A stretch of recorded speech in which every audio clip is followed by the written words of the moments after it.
Hey, everybody, welcome to Coffee Chat. You will notice that I am missing someone very important. Lindsey is not here. Unfortunately, she didn't have cell coverage at the moment. And so it's me. I'm alone, solo Coffee Chat this morning. I saw Blaze in the comments earlier and then it disappeared. But I think Blaze is here. Hi, Blaze. And Jen is here. Hi, Jen. In the middle of making licorice ice cream the old-fashioned way.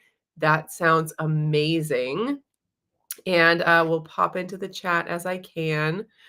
So, welcome. Put a comment in the chat. If you have any questions, any topics you want to chat about, please put them in the chat because I don't have, I don't have my Lindsey to bounce off of. When we get to talking, the two of us can just go and go and go.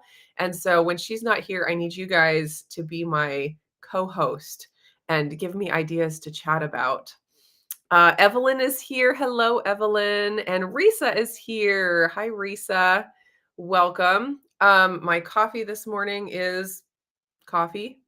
My drink this morning is coffee with cream, and I was a little bit heavy-handed with the cream this morning, so it's a little lighter than my normal, but it's delicious. Sometimes it's nice to just have an extra creamy cup of coffee.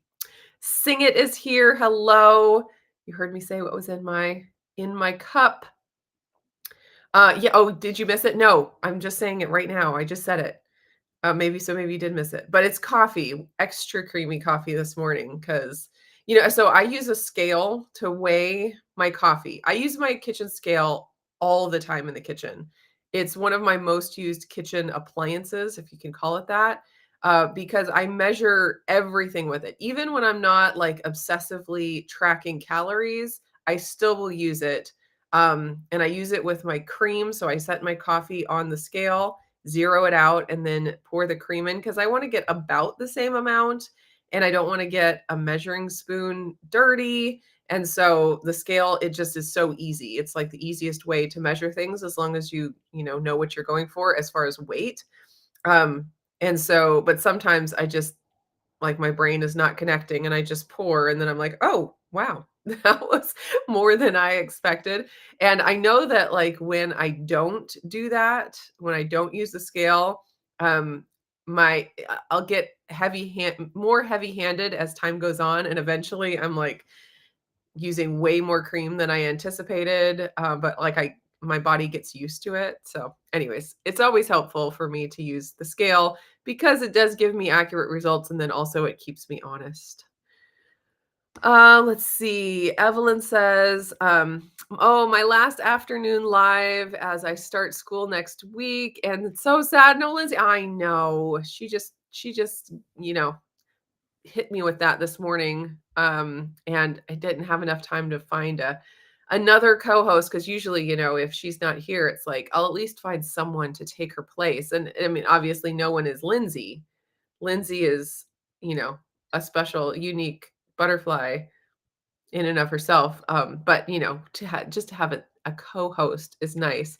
But it was a little short notice, so just me today, so we probably will not go the full hour, unless you really get me going on some topic. It'll probably be a little bit quicker than normal.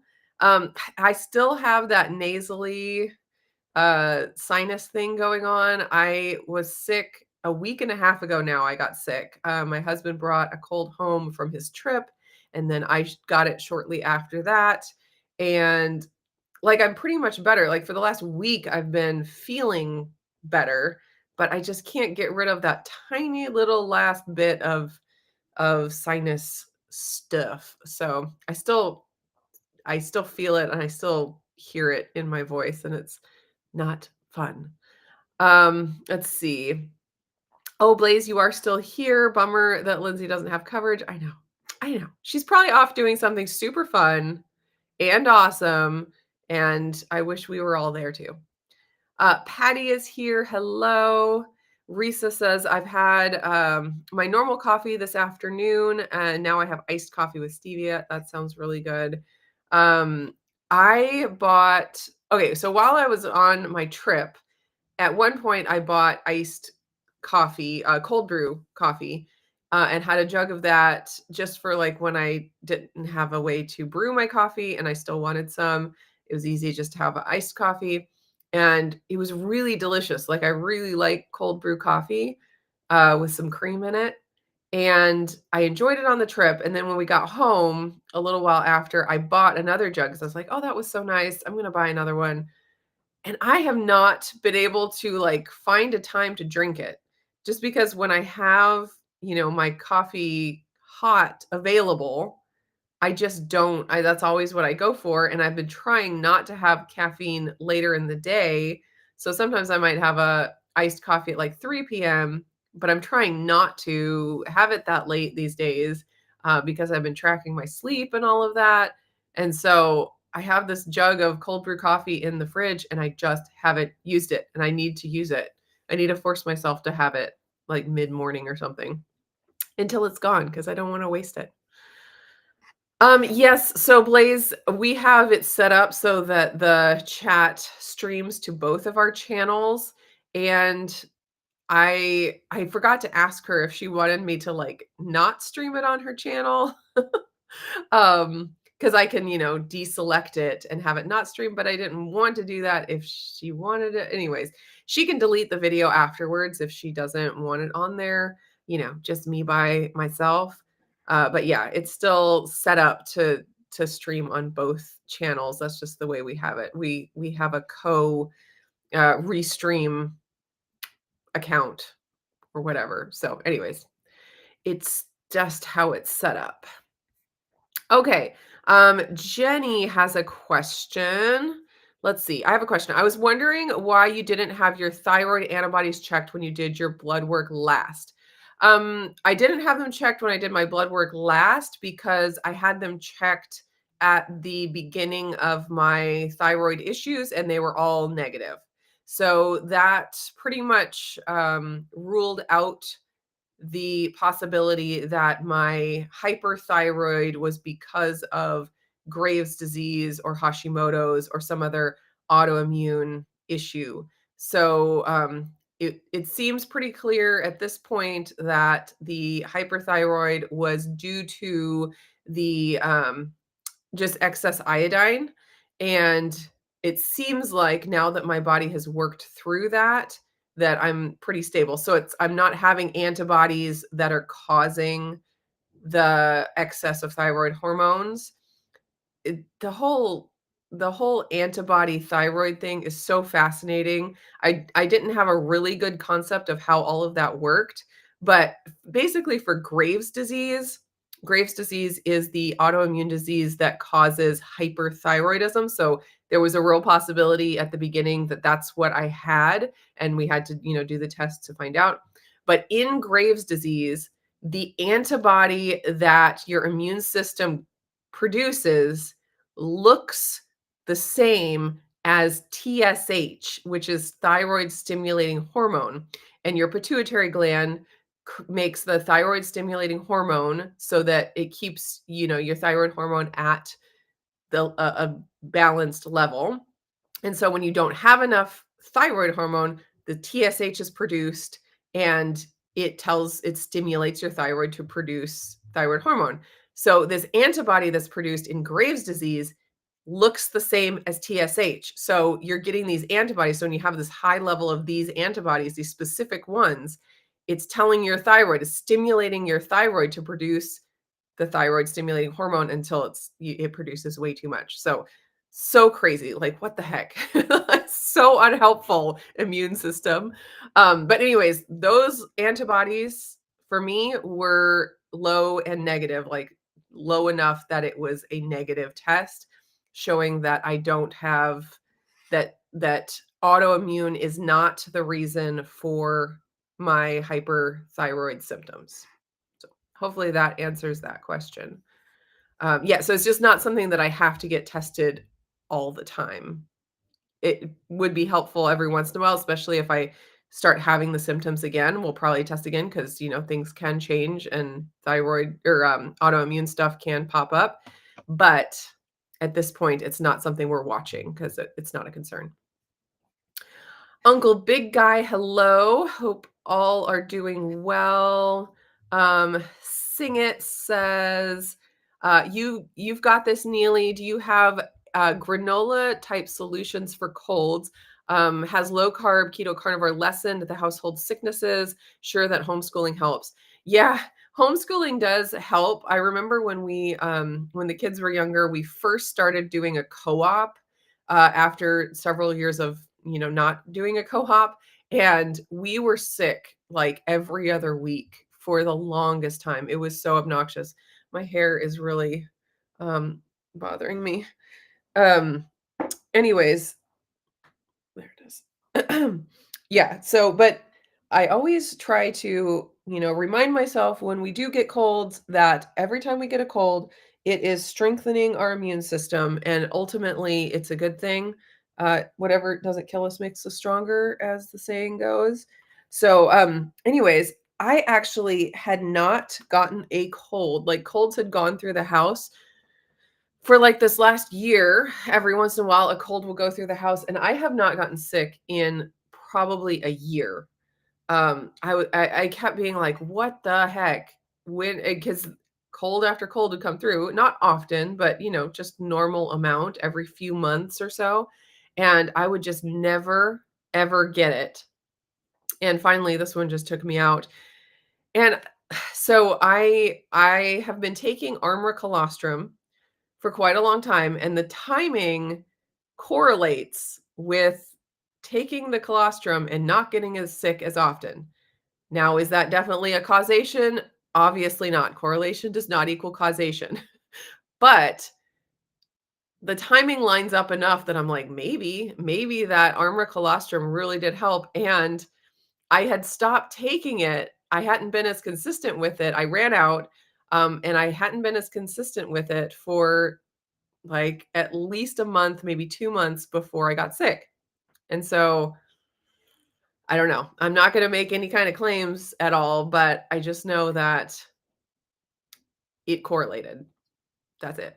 So, anyways, I am back on it now because I'm like, well, I think I probably should just keep on it. So I'm back on it now. So hopefully that if that's the thing that was keeping me from getting sick, that maybe that'll help. So anyways, there's that. I do as far as low carb keto carnivore, I've been in the realm of low carb for 20 years now.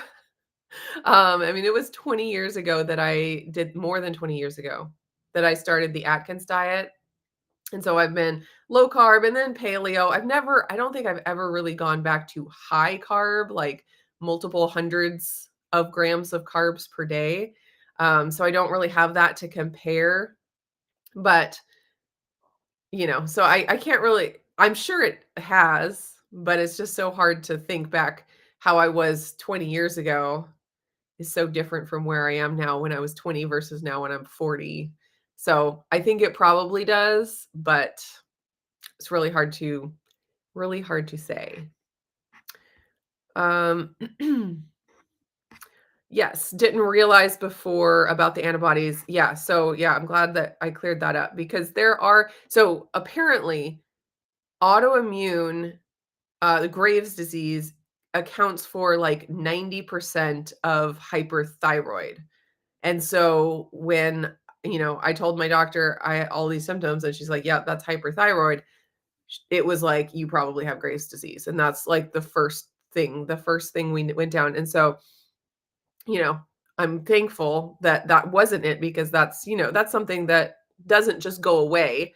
There's obviously ways to manage the symptoms and manage flares and things like that. But if you have an autoimmune disease, you have an autoimmune disease. It doesn't just you can't just get rid of it. But because it seems like, and I can't say for sure, but it seems like my hyperthyroid was just due to the iodine supplementation. The hope is that just, not overdosing on iodine anymore, eventually my body will balance out and be able to be fine. There are people that say that iodine it can be inherently damaging to the thyroid. So that you don't ever get back to normal, or it can damage it to the degree that the thyroid is just damaged, and I may not, completely be fixed just by avoiding iodine in the future. That's just it's like only time will tell. So far, so good. 2 tests in a row, I've been in the green on all of my thyroid numbers, and that's without medication. So I'm hopeful that I'm on the right track, and that things are balancing out, and that my body will be able to handle it on its own here on out. But it's one of those things where you just have to wait and see. And my doctor did say that if you're a person that tends toward hyperthyroidism, that you can just kind of go in and out of it like as the levels fluctuate. And so she has so I have some of the medication that I use to lower my thyroid hormones, like on hand. I'm not taking it, but I have it on hand. I also have like a herbal tincture that helps with thyroid calming. It's called thyroid calming. And so she said, if I ever start feeling those symptoms of hyperthyroidism, just go ahead and take one of those two, either the tincture or the pharmaceutical, and just take like a really low dose for like 5 days. And that hopefully will take care of it. If it doesn't take care of it after 5 days, then I need to go in and get my numbers tested and do some more treatment. But the issue is with hyperthyroidism, the state of being in hyperthyroid where your different systems of your body are on overdrive, your metabolism, your heart rate, all these different things are on overdrive. It is really, really quickly damaging to especially your heart. And so it's one of those things where you don't want to play with it. Like you don't want to just let it go or try to work it out. Like when when my doctor was working with me when I was in that really severe hyperthyroid state, she like I because I had asked about like the natural, like the herbal stuff, like is that a good option? And she basically said it's not as effective as the pharmaceutical. And this state that you're in is so inherently damaging to your bodily systems, especially your heart, that we don't want to mess with it. We want to do whatever is the absolute most effective as quickly as possible to get this under control. And so now that we've done that and we've got it under control, now to keep it under control using those herbal remedies and the tinctures that are effective. They're just not as quickly effective as the pharmaceuticals. Now that's a good option. So I'm keeping an eye on all of my symptoms. I will take those things if I have those symptoms cropping up. And she did say during times of stress, that's when, you can see more symptoms cropping up, which I definitely have noticed. When I have stressful times, that's when I see my heart rate shooting up, and I get, the insatiable hunger and, all those different symptoms that go along with hyperthyroidism. So just that's like my maintenance plan at this point, is to have all those things on hand, pay attention to my symptoms, and then, take action as needed. And I'm really really thankful for the tracking options that I have right now. Like, it was on my Fitbit that I first noticed, like, my heart rate going up, because it happens, gradually. It happens slowly, and so you don't really notice it from day to day until you have the data right there in front of you. And so that was really helpful. And then also I've talked on here before about my ultra human ring that I am testing right now. It's I've had it for I think about 6 weeks now, and I'm working on a review video for that. But it tests all kinds of things like HRV and heart rate and temperature and like all kinds of things.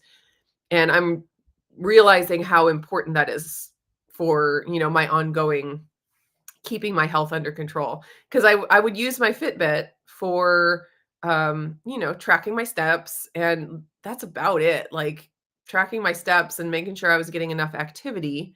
But then I really have delved a lot deeper into the health metrics on there as well, and finding that for me, for just the stuff that I'm going through, that's gonna be really important. And it's really amazing the technology we do have right now, to be able to do that. Because like, at what other time in history could you have all of that stuff at your fingertips at any given moment? Like, that's just crazy. But I'm finding that um, it's going to be really important for me for my health, especially because, and this goes into like some psychological things.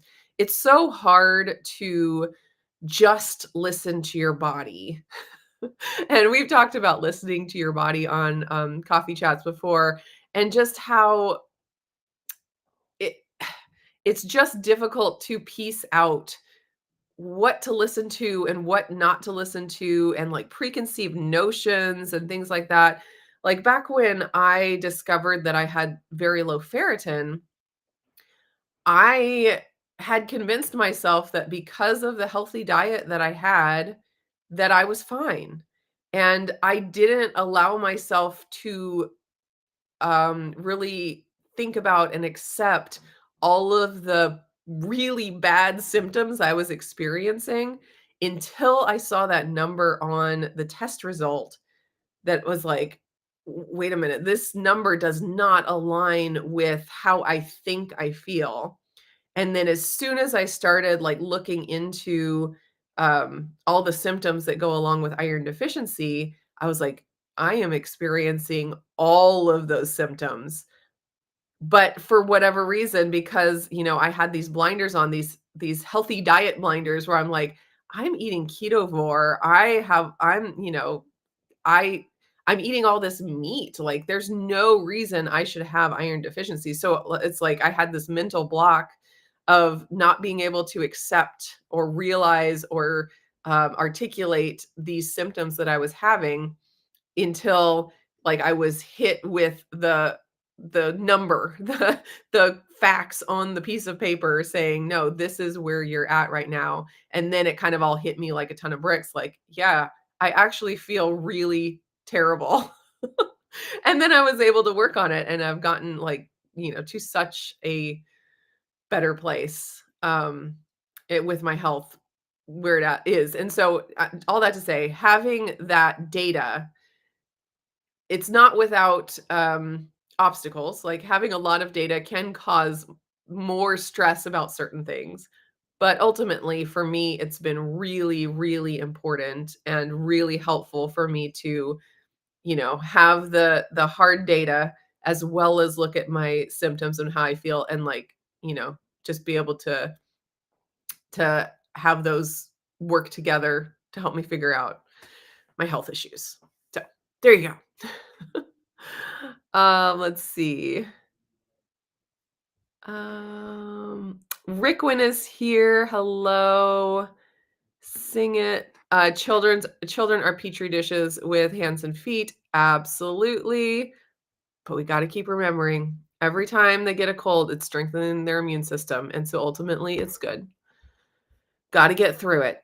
What doesn't kill us makes us stronger. Progress and Transformation is here from New York City. Hello.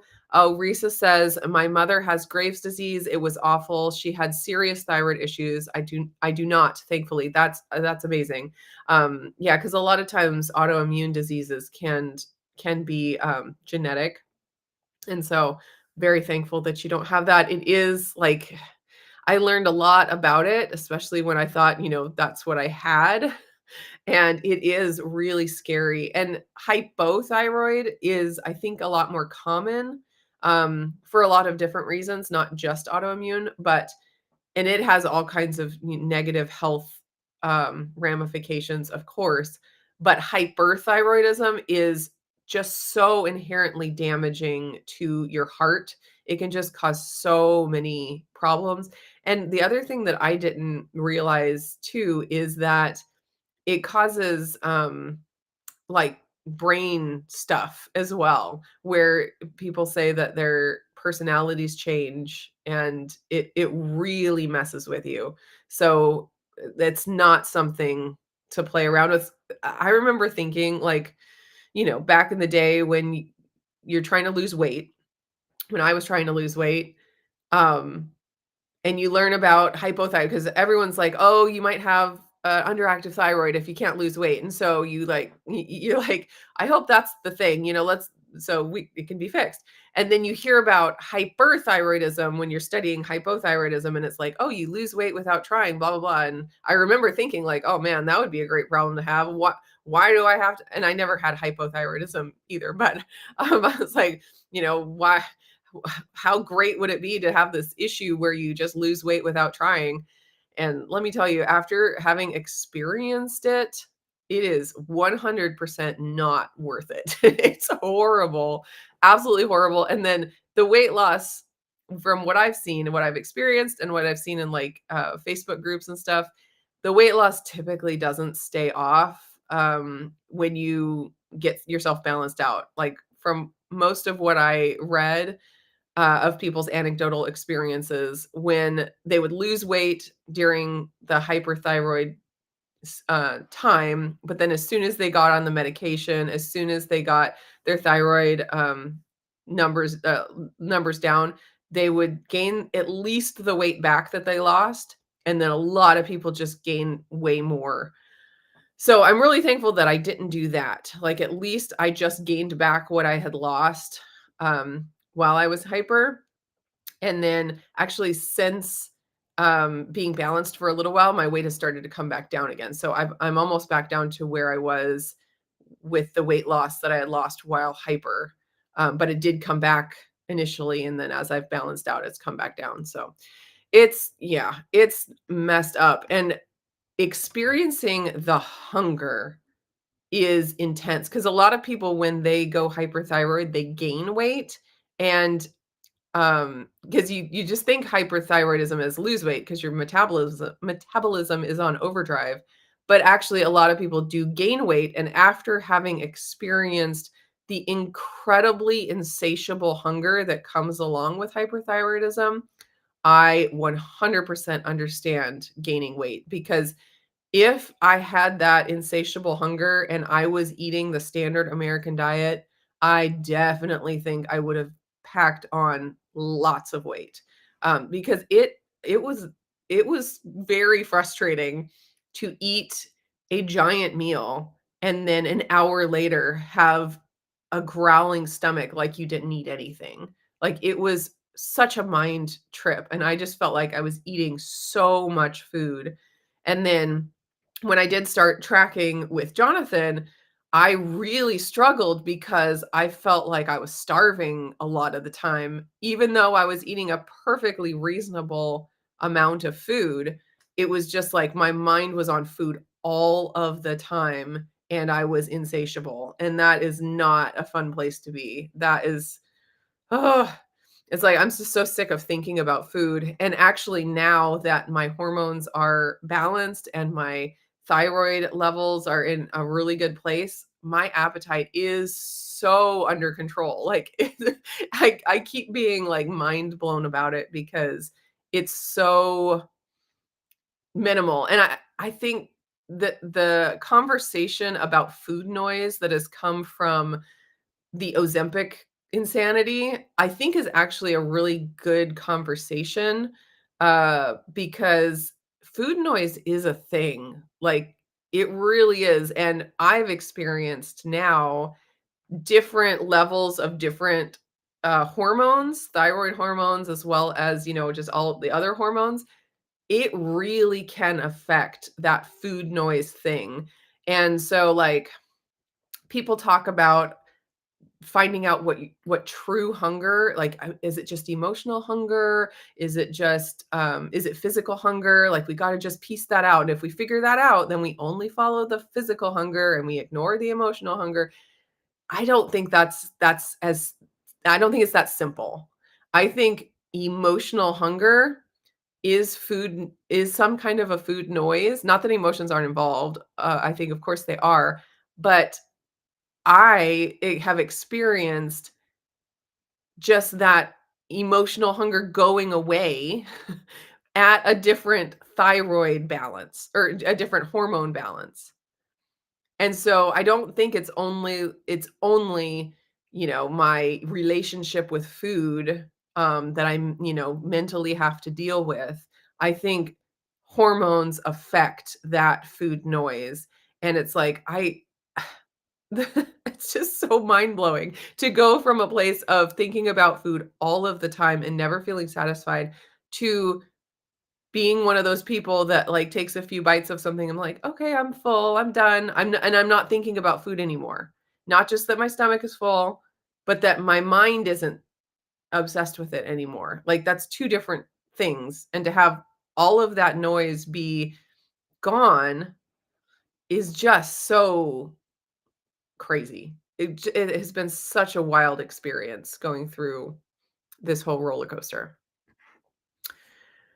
Okay, let's see.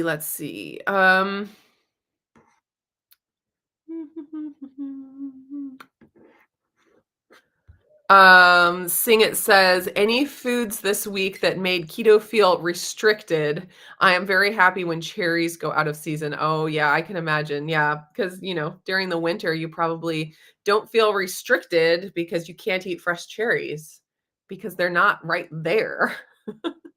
So, yeah, when they go out of season, that probably makes it easier. Um Jennifer says, "Oh, to have a doctor who listens to you." Yes. Oh my gosh. Trusts you understand your body and at least take crunchy options into consideration. Yeah, it is pretty valuable. And I know it's not easy to come by. I found my doctor probably 10 years ago at least.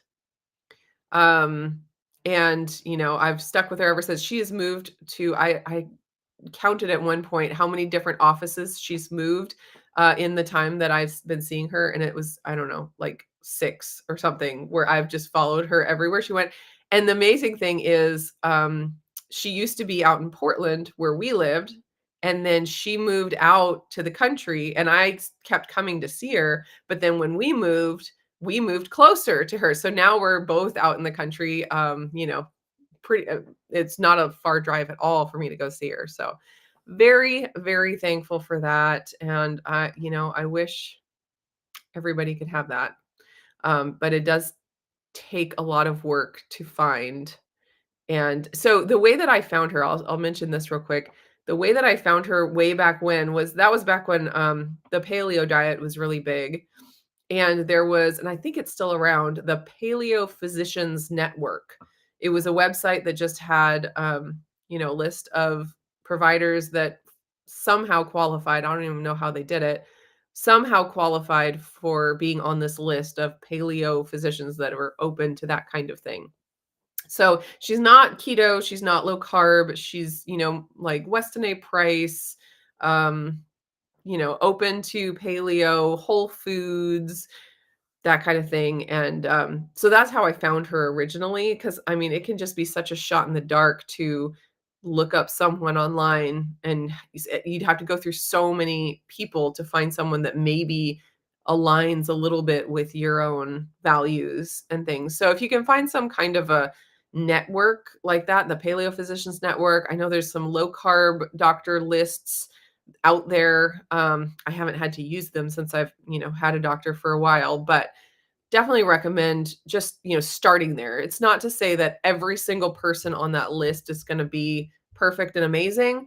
You probably will still have to shop around a little bit, but it'll at least get you a start to know that you're not, going to a plant-based doctor that's gonna, push all kinds of things that you're really not excited about.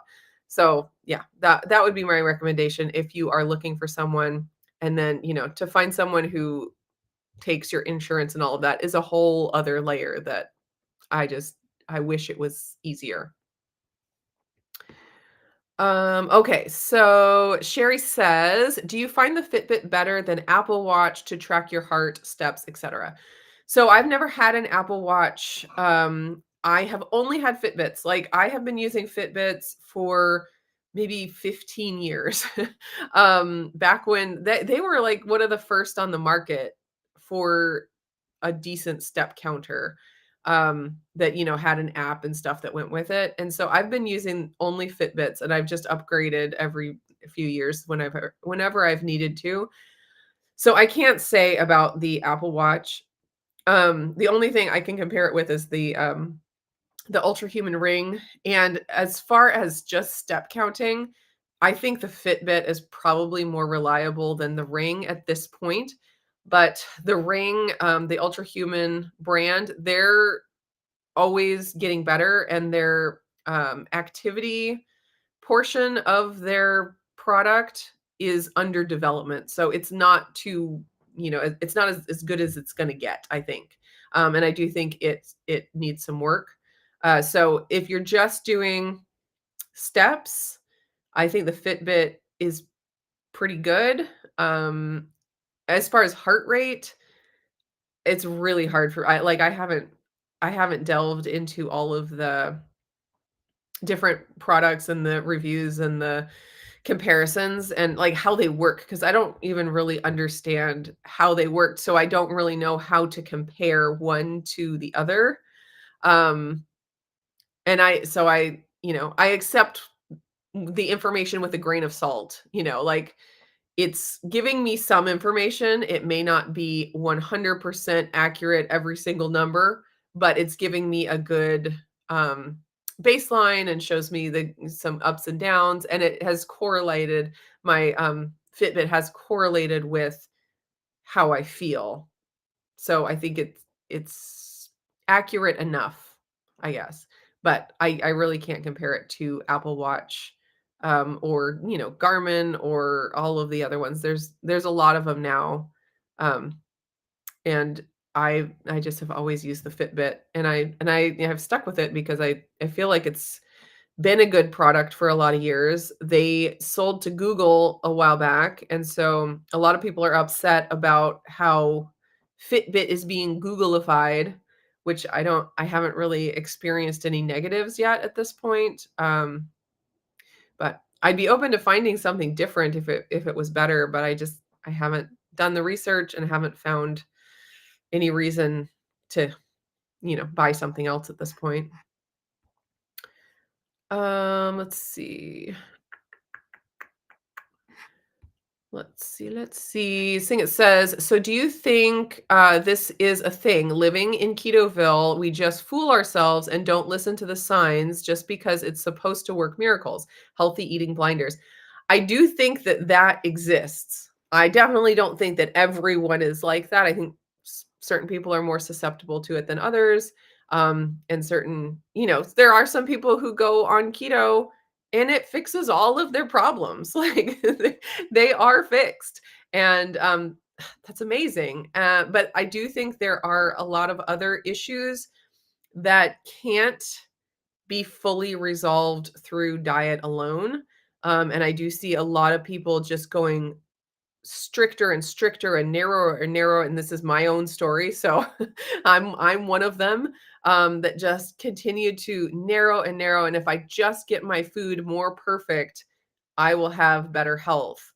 And I got to the point where my diet was as narrow as it's ever been. The foods that I couldn't eat it was like a massive list, things that made me feel terrible.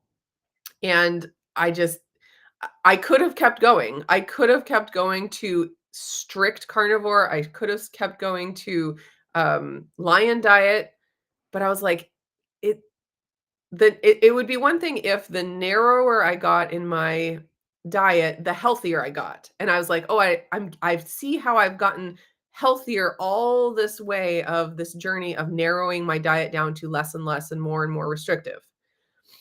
But I didn't. I saw symptoms and issues getting worse the more restrictive I got. And not all, because it's like when I first started restricting carbohydrates, I saw massive improvements in my blood sugar, in all kind of like my weight going down, like so many things got better initially when I started restricting, especially carbs in the beginning and, reducing the inflammation in my diet. But I found that there was a point at which continuing down that restriction didn't continue to get my health better. My health actually started getting worse and worse. And it wasn't until I added a bunch of stuff back to my diet and did other things besides diet that I really was able to get my health to a better place. And the other things I did besides diet were work on my gut health, start exercising more, um, What else? So my talk at the Keto Chow meetup, I talked in my story section of that talk, I talked a lot about this. And so if you're interested in hearing all of that, definitely check out that video. And it has Lindsay's story in there as well as like kitchen tips and stuff. But the story section, I really talked about all of this stuff that I've been doing. So it's like for me, diet did a lot. It got me to a really good place with my blood sugar, my weight, a lot of good things. But we have this idea, especially as Americans in this Western world, that when some is good, more is better. So some restriction is good in my diet. Therefore, the more restrictive I get, the better I will get. For me, this is for me. I did not find that to be the case, and I actually, having worked on my gut and loosening up the restriction and actually bringing lots and lots of foods back, I feel way healthier now than I did when I was eating as when I mean, I did 3 months of full carnivore. I feel better now than I did during those 3 months. I feel better now than I did during the time when I was eating dairy-free ketovore, where it was real close to carnivore because I couldn't tolerate any hardly any plant foods, so I was eating very few plant foods. So it was real close to carnivore, it was dairy-free.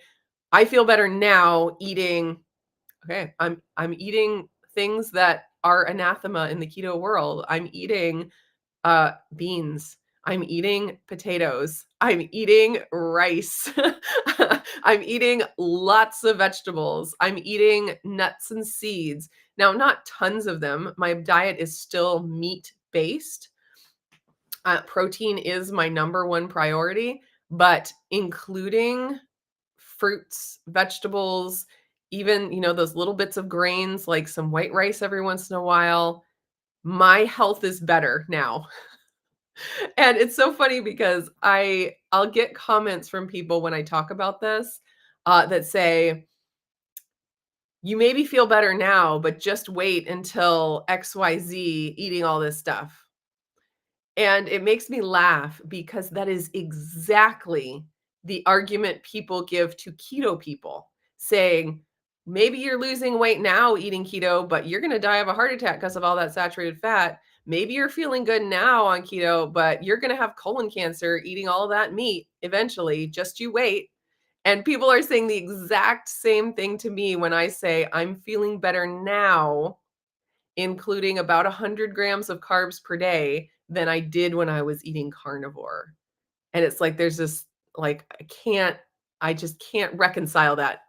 And so I do think that there are blinders, definitely for people looking at other people like I've just been talking about. So people commenting saying, "No, carnivore is the best way to eat and the only way that humans are supposed to eat. Therefore, if you feel good, you're either lying to yourself or you're gonna feel bad later." I yeah, I think that's blinders, and I do think that people, can have that within themselves too, where they're like, "I'm eating the best diet. I'm eating the one that I was told is the proper human diet." Therefore, because I am doing the proper human diet, I must have the proper health to go along with it.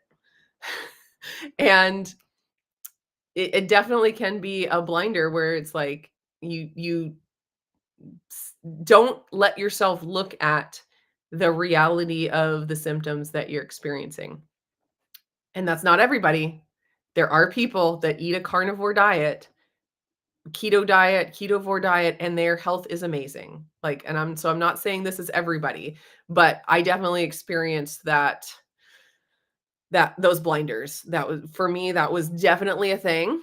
And you know, just be self-aware, be open to the idea that it's a possibility. It may not be for you. It may be that, you're eating your keto, carnivore, whatever lifestyle, and your health is fantastic. And, keep doing it. Whatever is making your health fantastic, keep doing it.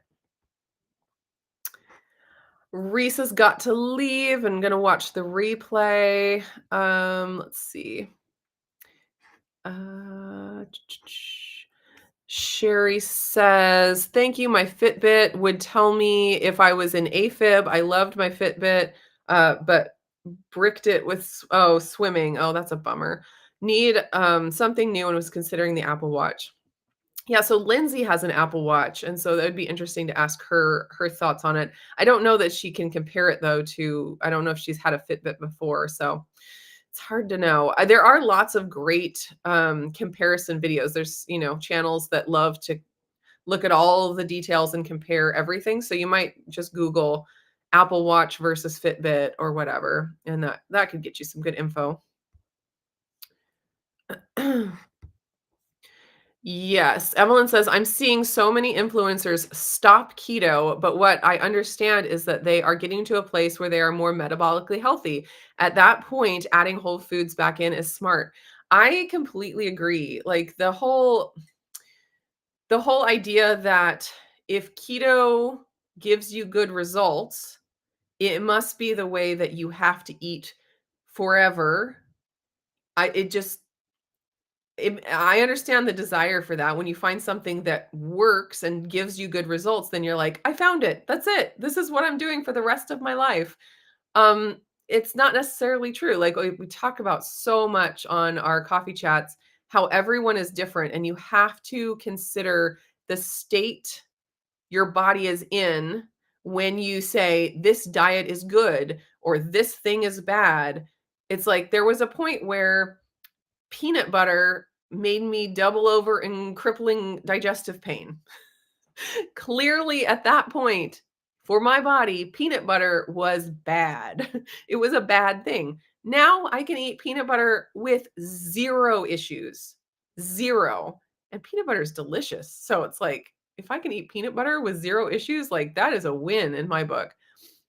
But there was a time when my diet, to be healthy, I needed to not have peanut butter for a time. But that doesn't mean that peanut butter is bad for me forever, or because it was bad for me then, it's bad for everyone for all time. It's like we have to take into account where our bodies are. And ultimately, my goal is to find ways to make my body more resilient so that a little bit of peanut butter doesn't destroy me. Eating a spoonful of white rice doesn't, make me sick. Like that seems really weak to me. And I'm not saying like if someone has severe autoimmune stuff, I mean, I think of Michaela Peterson, like eating something besides meat really destroys her. And so to live life, she chooses to eat meat, and I 100% respect that. But then at the same time, she says, if I could eat other things, I would. If you can eat other things, do it. Um, but her body is in whatever state that she just can't handle anything else besides meat. It's like, if you can get out of being in that state, do it, and she would if she could. Um, so yeah, I think when you do get more metabolically healthy, you can add more things, and we do live in kind of a crazy food environment here in America, so sometimes when people say, "Once I, heal with keto, then I'll add things back in," someone will look at that and say, "Oh, so you're just gonna go off and, eat cotton candy and burgers and fries and pizzas all the time, huh? Like, that's not healthy." And you're like, "Well, you don't have to add back everything." Add back what you like and what makes you healthy, keeps you healthy. And I even have evolved a little bit in my thinking about carbohydrate foods, whole carbohydrate foods, where it used to be like, and vegetables even. It used to be like when I was more bought into the whole idea of carnivore being the healthiest diet for humans, I would think, well, I understand that carnivore is the healthiest diet for humans, but I really like variety. I value variety. I value, socially being able to enter into, situations where people are eating other things. And so I'm going to sacrifice my perfectly healthy carnivore meal by having a little bit of vegetables or whatever else that's not meat. And it's worth it to me. And because my body's in a healthy enough place, my body can handle that little bit of unhealthy food. I understand that perspective. That's this perspective that I had. I don't have that perspective anymore. And like I've said so many times, my ideas and thoughts can change drastically from week to week. And so there may be a time where I come back and say, I was wrong. I think carnivore is the best diet, and I'm going to just live a carnivore lifestyle the rest of my life. Maybe that'll happen. I'm open to that happening. But where I'm at right now, having experienced negative health on a more and more and more restrictive diet, and then having experienced really good health and feeling amazing on a much more broad diet, I am now of the perspective that these other foods that are, certain plant foods are beneficial. I don't think that they're a negative that we can kind of handle because of our health is at a good enough place. I think they actually are a net positive if your body is at a healthy enough place to use them. Like you said, metabolically healthier, I think they do add benefit. Gut microbiome stuff, hormonal, the idea that carbs help with hormone production, all of that I've been working through with Jonathan Shane. Like, I don't think that they're just a neutral anymore that some people can handle and some people cannot. I think they're a net positive, but some people's bodies are in such a sick place, like mine was, that they cause problems. And so my goal is to get my body to a healthy enough place that I can consume those things and get the benefits from them, not cut them out because my body is in a sick enough place to feel that feels unwell when I eat them. I hope that makes sense. And like I said, I might change my mind in a month as, I grow and develop and learn new things, but that's where I currently am. All right, we are actually coming up on an hour here. You guys got me talking. Let's see. Um, do you think your issues were coming down the road and eating healthy let you see them clearly to work on the issues, or did being too restrictive cause the thyroid issues? Ooh, that's a good question. So I do think that um, thyroid um, the thyroid issues were caused by over-consuming iodine. Um, so I don't think that any of the eating that I was doing caused that. I bet if I was eating a standard American diet and I overconsumed iodine and had all of that symptoms on top of having a really, a standard American diet with lots of processed food and nutrient deficiencies and all of those things, I would have been in way worse shape than I was. Um, so I don't think that being too restrictive is the cause of the thyroid issue. I don't know that there would be a direct connection there.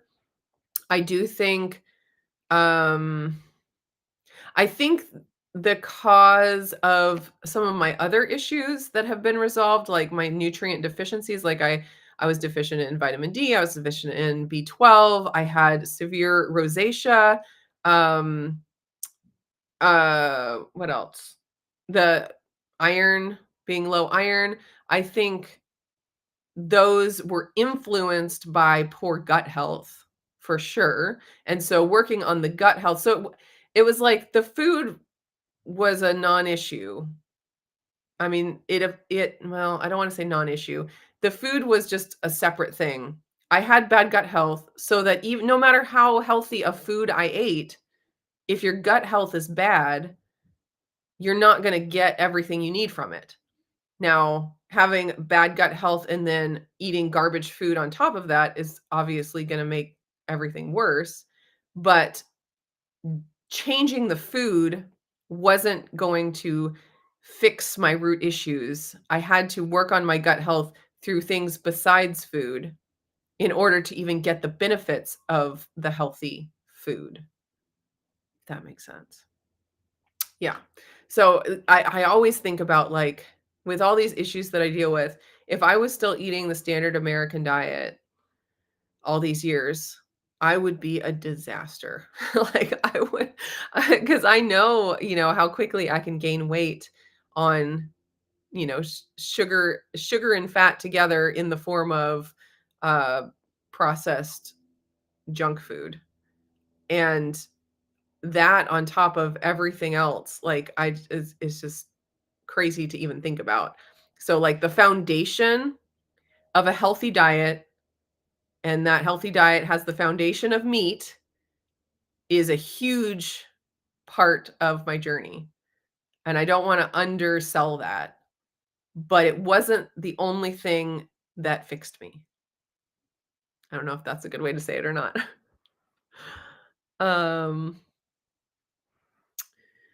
yeah, iodine has been so popular in the last few years, and I mean, I value iodine. Iodine is important. It's just having gone through what I went through, it's like I have a lot more respect for it. I don't you know, hold it lightly. It powerful things are powerful for good and powerful for bad, depending on what you need and how much and all of that. Okay. Yes, Blaze. I believe that the proper human diet is real food, not processed junk food. Um, and I'm at the place where I believe that the proper human diet includes plant foods. Now, I know that Dr. Barry thinks that too. So, and he's the one that coined the term proper human diet. So, talking about his proper human diet, I think I still fall, well, maybe within that because I'm still around 100 grams of carbs per day, and he says 100 grams, up to 100 grams. Um, maybe there are maybe a few things that I choose to consume that he wouldn't consider part of the proper human diet, but I think I'm fairly close. But when there are other people that think the proper human diet is only ruminant animals and no salt. And like there's all kinds of, ideas about what the proper human diet is. But I do agree that the proper human diet is real food, and you kind of have to find your own um proportions of things within that.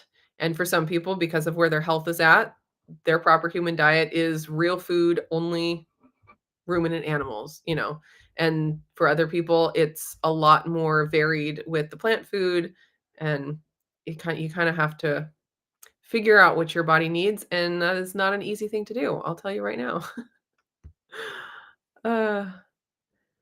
uh, let's see. Yeah, the I'm quitting keto clickbait. As if there's just keto and then something else. It's like I felt like I was doing keto, but then I kind of just, changed it a little bit. It's not like I went from keto to vegan. There's just this progression. They add one piece of fruit and call it quitting. Yeah, it's like, come on. It's not like you're going from, yeah, they treat it like it's as much as carnivore to vegan, like that extreme of a change. It's like, oh, come on. Let's see. Evelyn says, since Lindsay is not here, don't you have to go for 2 hours to make up for her absence? You know what? I didn't think of that logic, but that does make sense, actually. It does make sense. All right, I am going to hop off of here. Thanks for hanging out with me and for stimulating some good conversation. I hope you guys enjoyed it. I hope I didn't offend anybody too terribly bad, but when you put yourself on YouTube, you just accept the possibility or the inevitability that you will offend at least somebody. So if you're offended, I apologize. Well, I should say I hope that you can get over being offended because there you go. All right, guys. We'll be back next week. Hopefully Lindsey will be here next week, same time, same place. And